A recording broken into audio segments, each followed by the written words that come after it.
Hi అందరికీ ఈరోజు video custard cake సింపుల్గా ఎలా చేసుకోవాలో మీకు చూపిస్తాను.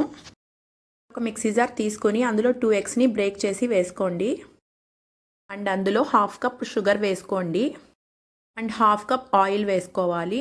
ఆయిల్కి బదులు మీరు మెల్టెడ్ బటర్ కానీ గీ కానీ వేసుకోవచ్చు, ఏం పర్లేదు. అండ్ మూత పెట్టి ఒక 3 మినిట్స్ వరకు నాన్ స్టాప్గా బ్లెండ్ చేసుకోవాలి. మిక్సీ చేసుకున్న ఈ ఇంగ్రీడియంట్ని ఒక బౌల్లోకి తీసుకోండి.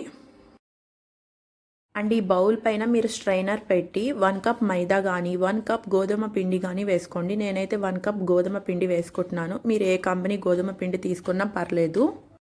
నా దగ్గర చిన్న సైజు స్ట్రైనర్ లేదని చెప్పి నేను పిండి జల్లెల్లో ఇది జల్లించుకున్నాను. అండ్ అందులో నెక్స్ట్ కస్టర్డ్ పౌడర్ తీసుకున్నాను. నేనైతే మ్యాంగో ఫ్లేవర్ కస్టర్డ్ పౌడర్ తీసుకున్నాను. ఇదైతే 3 స్పూన్స్ వేసుకోవాలి. మీ ఇష్టం అండి, 3 స్పూన్స్ కానీ 1 స్పూన్ కానీ 2 స్పూన్స్ కానీ వేసుకోవచ్చు. కానీ 3 స్పూన్స్ లోపే వేసుకోండి, అంతకంటే ఎక్కువ వేసుకోవద్దు. ఎంతకంటే ఎక్కువ వేసుకున్నా మీరు షుగర్ క్వాంటిటీ కొంచెం ఎక్కువ తీసుకోండి. అండ్ అందులో బేకింగ్ పౌడర్ని 1 టీ స్పూన్ తీసుకోవాలి. అండ్ అందులో బేకింగ్ సోడాని 1/2 టీ స్పూన్ వేసుకోవాలి. ఇంగ్రీడియంట్స్ మొత్తాన్ని చక్కగా జల్లించుకోండి. ఇలా స్ట్రైన్ చేసుకున్న డ్రై ఇంగ్రీడియంట్స్ మొత్తాన్ని మనం ఫస్ట్లో మిక్సీ చేసుకున్నాం కదండి, అందులోకి వేసుకోవాలి. ఫస్ట్లో నేను షుగర్ డైరెక్ట్గా తీసుకున్నాను కదండి, మీరు డైరెక్ట్ షుగర్ బదులు పౌడర్డ్ షుగర్ కూడా వేసుకోవచ్చు. అండ్ ఇందులో 1 టీ స్పూన్ ఎసెన్స్ వేసుకోవాలి. మీరు ఏ ఎసెన్స్ అన్నా వేసుకోవచ్చు. నేనైతే పైనాపిల్ ఎసెన్స్ వేసుకున్నాను.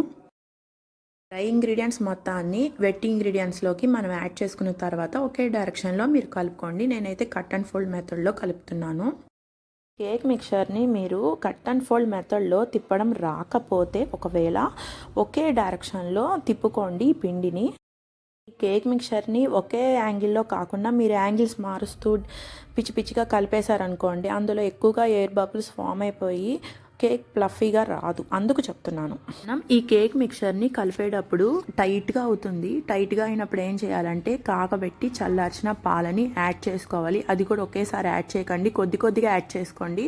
పిండి అనేది గట్టిగా ఉండకూడదు, రాయిలాగా మరీ లూజ్గా అట్టి పిండిలాగా ఉండకూడదు, మీడియంగా ఉండాలి. రిబ్బన్స్ కన్సిస్టెన్సీ అనేది రావాలి. ఇంతకుముందు క్లిప్పింగ్లో మీకు చూపించా కదా, విస్కర్తో పైకి ఇలా అన్నప్పుడు రిబ్బన్ కన్సిస్టెన్సీ వస్తుంది, అలాగా ఉండాలండి. కేక్ మిక్చర్ అంతా కలుపుకునేది ఫినిష్ అయింది కాబట్టి నేను ఒక టిన్ తీసుకున్నాను. ఆ టిన్లో బటర్ పేపర్ వేసుకొని ఆ మిక్చర్ మొత్తం అందులో వేసుకుంటున్నాను. నీట్గా వేసుకున్న తర్వాత ఒక 2-3 టైమ్స్ అలా ట్యాప్ చేయాలి, ఎందుకంటే ఎయిర్ బబుల్స్ ఏమైనా ఉంటే పోతాయి కాబట్టి. కొంచెం కొంచెం అక్కడ అట్లా అనిపిస్తున్నాయి కాబట్టి నేను వేలుతో అలా కదిలిస్తున్నాను. మీరు వేలు యూజ్ చేయకపోయినా టూత్ పిక్తో కానీ జస్ట్ అలా అంటే చాలు, ఆ ఎయిర్ బబుల్ అనేది పోతుంది. ఇంకా రెడీ చేసుకున్న ఈ కేక్ టీని ఎయిర్ ఫ్రైయర్లో పెట్టేసుకొని మనం ఆప్షన్ సెలెక్ట్ చేసుకోవాలి. కేక్ కదా, కేక్ సెలెక్ట్ చేసుకుంటే డైరెక్ట్గా అది టెంపరేచర్ అండ్ టైంని అదే సెట్ చేసుకునిద్ది. డైరెక్ట్గా అదే టైం అండ్ టెంపరేచర్ చూపించిద్ది మనకి. కాకపోతే మనం కావాలంటే టెంపరేచర్ కానీ టైం కానీ తగ్గించుకోవచ్చు. నేను చేసిన కొంచెం చిన్న మిస్టేక్ అంటే అదే.